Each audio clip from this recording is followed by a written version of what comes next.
সকলোকে জনাইছো স্বাগতম। আশা কৰো আপোনালোক সকলো ভালে আছে। মই বৰ্তমান ভাবিছো যে এই পেজটোত ভিডিঅ'সমূহ মই খুব কমকে দিছিলো, তো এতিয়া মানে কন্টিনিউ কৰিম বুলি ভাবিছো। তো সেয়েহে আৰম্ভ কৰিছো। মানে আপোনালোকক এটা বস্তু দেখাব লৈছো। মই এতিয়া বৰ্তমান আছো নিজৰ গাঁৱত, মানে আমাৰ গাঁৱত। কিমান ধুনীয়া এটা পৰিৱেশ, একদম শান্ত, একদম ৰাতিপুৱা এটা শান্ত পৰিৱেশ। কিমান ধুনীয়া লাগে চাওকচোন, গোটেই চাৰিওফালে সেউজীয়া সেউজীয়া, খুব এটা ভাল লগা এটা পৰিৱেশত আছো। গাঁৱৰ পৰিৱেশবিলাক সঁচাকে বহুত বেলেগ, একদম ঠাণ্ডা, একদম ৰিলেক্স ফিল হৈ থকা, মানে ইমান ভাল লাগে। যোনে যোনে গাঁৱত থাকে বা যিসকলে গাঁৱত বসবাস কৰে, সঁচাকে ক'ব লাগিব যে গাঁৱৰ পৰিৱেশৰ যিটো মানে কি বুলি ক'ম, ইয়াক যিটো মাদকতা খুবেই বেলেগ, খুব এটা ভাল লাগে পৰিৱেশটো। আৰু বৰ্তমান এই গৰমৰ দিনতকৈ এই যেতিয়া ছেপ্টেম্বৰ মাজ ভাগৰ পৰা বা অক্টোবৰ এইখিনি যেতিয়া চলিব, তেতিয়া এই গাঁৱৰ যিখিনি পৰিৱেশ, মই এতিয়া বৰ্তমান যিটো ৰাস্তাৰে খোজকাঢ়ি আছো, এই ৰাস্তাটোত ইমান ধুনীয়া লাগে ঠাণ্ডা দিনত। মানে এতিয়া বৰ্তমান হিমবিলাক পৰিব লৈছে, খুব এটা ভাল লাগে এই পৰিৱেশটো। আৰু এইটো ৰাস্তা আমাৰ মানে কি হয়, চিধা একদম টাউনৰ পৰা একেবাৰে জাজৰিলৈ যাব পাৰে বা ৰাইডিঙে যাব পাৰে, চবফালে যাবগৈ পাৰে। এই ৰাস্তাটোত আমি আগতে এনেকে খোজ নাকাঢ়ো, এনেকে ৰাতিপুৱা টাইমত এনেকে খোজ কাঢ়িবলৈ আহিব নোৱাৰো। এই ৰাস্তাটো বহুত ভয়ংকৰ আছিলে, সেয়া কাহিনী বহুত বেলেগ বাৰু, কেতিয়াবা কম এই ৰাস্তাটোৰ কাহিনী। কিন্তু বৰ্তমান সময়ত মানে খুবেই বেলেগ, এই ৰাস্তাটোত আহি ভাল লাগে। আমি যেতিয়া ক্লাছ 8, 7, 6, 9ত এনেকুৱাত আছিলো, এই ৰাস্তাটোদি আমি অকলে আহিবলৈ বহুত ভয় খাইছিলো। কিন্তু এতিয়া একো প্ৰব্লেম নাই, এতিয়া একদম ধুনীয়াকে আহিব পাৰে, একদম পুৰা মুকলি ধুনীয়া আহিব পাৰে সকলো। সেইকণ সময়ৰ কাহিনীবিলাক বেলেগ আছিলে, তো সেইকণ সময়ৰ কাহিনীবিলাক কম, বহুত ভয় লগাৰ কাহিনী আছিলে। মানে ইয়াত আপোনাৰ এনেকুৱা ডেঞ্জাৰ ঘটনা হয় নহয়। আৰু আমাৰ এইটো চাইডটো মানে দুটা এৰিয়া, মানে কি হয়, আগতে বটৰদবা আৰু সদৰ দুটা সমষ্টি, এতিয়াহে আমাৰ দুইটা একলগ কৰিলে। আগতে এটা বটৰদবা সমষ্টি, এটা আমাৰ খালি জাষ্ট অকণমান সীমা, আৰু তো এটা হ'ল আমাৰ সদৰ সমষ্টি। আৰু এইটো ৰাস্তা যেনেকুৱা ৰাস্তা হৈ আছিলে নহয়, বৰ্তমান বাৰু ৰাস্তাটো বহুতখিনি ভাল হৈ গ'ল। সেইকণ সময়ৰ ৰাস্তাটো বহুতেই বেয়া আছিলে মানে।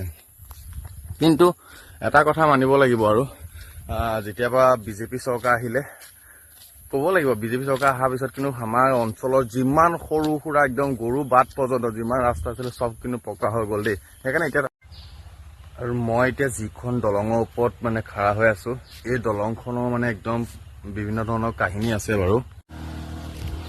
সেই ৰাস্তাটোতো কথাটো কৈছোৱে, আৰু এতিয়া মই যিখন দলঙত আছো নহয়, এই দলংখনতো মানে খুব ভয় লাগে আগতে আহিবলৈ।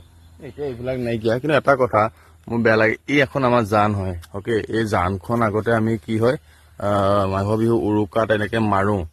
আজিকালি বাৰু আৰু এখন আমাৰ বিল আছিলে, বিলখনতো হেৰি হৈ গ'ল। আজিকালি এতিয়া এই জান হৈ থকা নাই, আৰু এইবিলাক পানীবিলাক একদম কোলা হৈ একদম পেনা মেটেকাই ভৰি গ'ল। কিমান এটা ভাল লাগিছিলে আগতে ইয়াত, সঁচাকে সেই পৰিৱেশবিলাক নাইকিয়া হৈছে। কিন্তু এটা কথা, গাঁৱৰ কিছুমান বস্তু মানে নষ্ট হৈও গৈছে, যিটো আমি আগতে পাইছিলো। ধৰি লওক সমূহীয়াকে ৰাইজৰ লগত একেলগে এনেকে উৰুকাত মাছ ধৰো, বিল আছিলে আমাৰ, বিলখনো এতিয়া সেই পাৰ্চনেল কোনোবাই ডাকত লৈ ল'লে, সেইটো বেয়া লাগে। কাৰণ মাঘৰ বিহু উৰুকাৰ দিনাখন যেতিয়া একেলগে সমূহীয়াকে ৰাইজে যেতিয়া মাছ মাৰে, সেই আনন্দ, সেই ফূৰ্তিটো বহুত বেলেগ আছিলে। কিন্তু এতিয়া বৰ্তমান আমাৰ ইয়াত ডাকত লৈ ল'লে, সেইবিলাক বেয়া। কিছুমান বস্তু আমাৰ উন্নতি হৈছে, ডেভেলপ হৈছে আমাৰ অঞ্চলত, কিন্তু কিছুমান বস্তু আকৌ বেলেগে ল'ব লগা হৈছে, তো সেইটো কাৰণে বেয়া লাগে। কিন্তু এতিয়া ইয়াতো আমাৰ এইবিলাক ফিচাৰী, ডাঙৰ এইবিলাক ফিচাৰী দেখিছেনে, বহুত ডাঙৰ ফিচাৰী। এইবিলাক চব চৰকাৰে দিছে, এতিয়া ধুনীয়াকে কোনোবাই কৰি আছে, ইয়াত ধুনীয়াকে মাছ পুহি আছে। কিছুমান বস্তু ভাল হৈছে, নোহোৱা নহয়, কিন্তু কিছুমান বস্তু সেই ডাকত লৈ লৈ যিটো সমূহীয়া আছিলে, এইবিলাক নাইকিয়া হৈ গ'লগৈ, আমি সৰুতে যিবিলাক পাইছিলো। কিন্তু তথাপিতো যি কি নহওক, এটা বস্তু আমি যাতায়াত কৰিবলৈ কাৰণে বা আমি ক'ৰবাত অহা যোৱা কৰিবৰ কাৰণে আমাৰ এটা বস্তুৱে লাগে, যে ৰাস্তা পদূলি চাওক কিমান ধুনীয়া। আমাৰ ৰাস্তা পদূলি প্ৰতিটো বস্তু, আগতে ইয়াৰ ৰাস্তাটোদি আপুনি আহিব নোৱাৰে, এতিয়া এইফালে এখন গাঁও সোমাই যাব পাৰি, বামুণ গাঁও বুলি কয়, কিমান ধুনীয়া লাগে চাওক। ৰাস্তা গোটেই ৰাস্তা পকা, এইটো মেইন ৰাস্তাটো গোটেইটো একদম চকলাঘাট জাজৰি তালৈকে মানে পকা। মানে কি হয়, আগতে এইপিনে মানুহে মানে আহিবলৈ কাৰণে বাইক হওক, চাইকেল হওক, গাড়ী হওক লৈ আহিবলৈ বিৰাট টান পায়। আজিকালি কিন্তু বহুত ভাল লগা হ'ল। এনে গাঁওবিলাক এনেকে যেতিয়া ভাল উন্নতি হয় বা ডেভেলপ হয় ন, খুব ভাল লাগে বা পৰিৱেশ।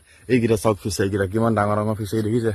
তো ইয়াৰ আমাৰ অঞ্চলত এনেকুৱা ডাঙৰ ফিচাৰী মানে এইটো ক'ব লাগিব সেয়াই তো অসমীয়া যুৱকসকলেও কিবা এটা মানে কৰিবলৈ সুবিধা পাইছে সেইকাৰণে কৈছোঁ গাঁৱত থাকিলে বহুত বস্তু মানে পোৱা যায় বা গাঁৱৰ পৰিৱেশটো বহুতে বেলেগ এই এটা বস্তু বেয়া লাগিলে এইখন কি দেখিলেনে দেখিছেনে নাজানো কেমেৰাত এইখন এখন জাল হয় এনেকৈ পাৰি থৈছে মানে একচুৱেলি চাগে ইয়াত কিবা বস্তুৱে চাগে অনিষ্ট কৰে তো সেইকাৰণে সেইখন দি থৈ দিছে